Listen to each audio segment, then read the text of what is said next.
Audio Jungle.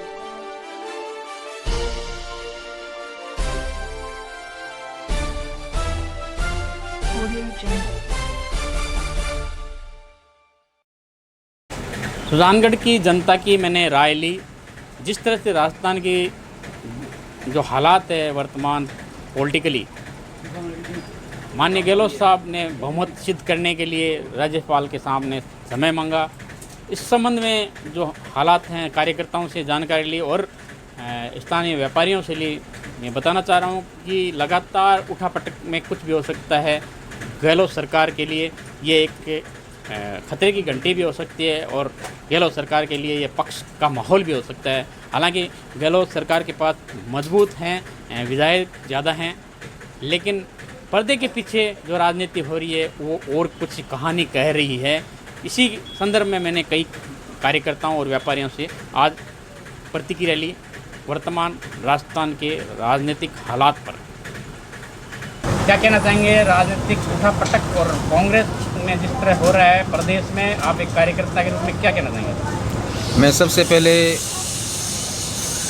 आज अशोक जी गहलोत को आभार व्यक्त करूंगा कि वो कार्यकर्ताओं की और आम जन की भावनाओं को मद्देनजर रखते हुए और इसकी कोरोना वगैरह सब जितने भी आज महामारी चल रही है उनको मतलब मद्देनजर रखते हुए आज अपने एक सत्र बुलाने के लिए उन्होंने कलराज जी मिश्र जो अपने महामहिम है राजस्थान के राज्यपाल महोदय, उनके पास गए थे।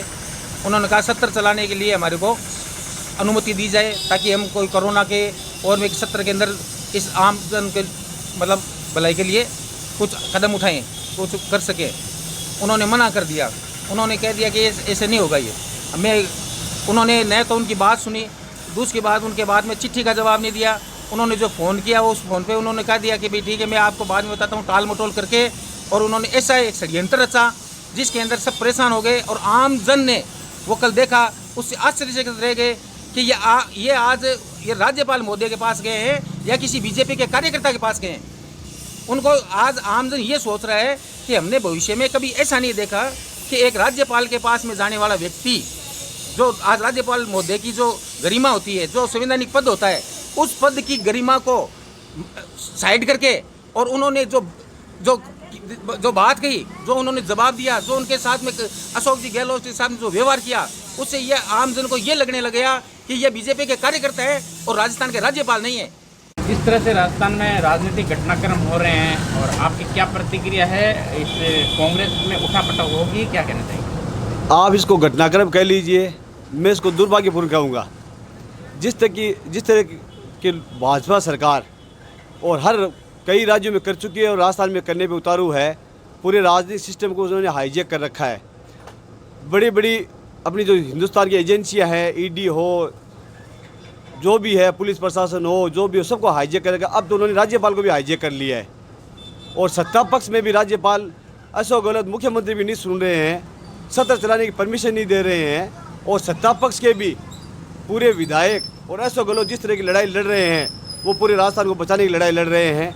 और पर्दे के पीछे से सचिन पायलट को और विधायकों की फरोख्त करी जा रही है, उनको बगलाया जा रहा है और राजस्थान की राजनीति को बिल्कुल तहस नहस करने की पूरी कोशिश है। जबकि उनको शर्म आनी चाहिए बीजेपी वालों को कि जब आपकी राजस्थान की जनता ने जब आपको स्वीकार नहीं किया, तब आप ज़बरदस्ती कैसी कुर्सी छीन सकते हो? कैसी ये कुर्सी की लड़ाई है कि आप इसके पूरी राजस्थान को बर्बाद करने में उतारू हो? आप कांग्रेस के पार्षद रहे हैं और कांग्रेस के कार्यकर्ता रहे हैं, किस तरह से नज़रिए से देखते हैं वर्तमान राजस्थान के हालात को? श्रीमान जी, मैं पार्षद भी रहा हूँ। मैंने 10 साल तक कांग्रेस सेवादल संगठन की सेवा भी की है और मैं कल जो अशोक गहलोत या हमारी राजस्थान सरकार के साथ में जो भी घटनाक्रम हुई है उसकी घोर निंदा करता हूँ, क्योंकि कल हमारी चुनी हुई सरकार के सामने और हमारा मुख्यमंत्री एक मीटिंग के लिए गिड़गिड़ा रहा है और हमारे महामहिम महोदय इस प्रकार की वार्ता करते हैं जैसे कोई बीजेपी का कार्यकर्ता करता हो।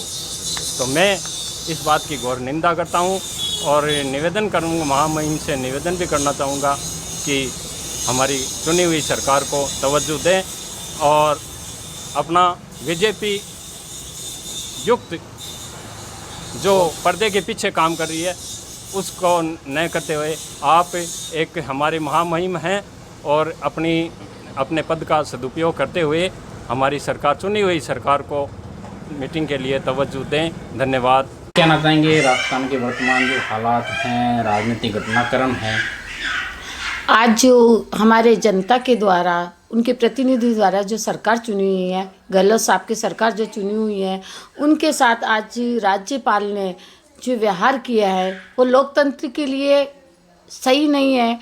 तो आज हमारे कैबिनेट मास्टर भंवरलाल जी मेघवाल जो सुजानगढ़ से बिलोंग करते हैं, उनके सानिध्य में कोविड-19 में उन्होंने इतना अच्छा काम किया है और फिर भी गहलोत साहब के ऊपर अमानवीय व्यवहार से जनता, प्रतिनिधि सब उनके साथ में अच्छा व्यवहार नहीं है, वो आगे लोकतंत्र के लिए खतरा है।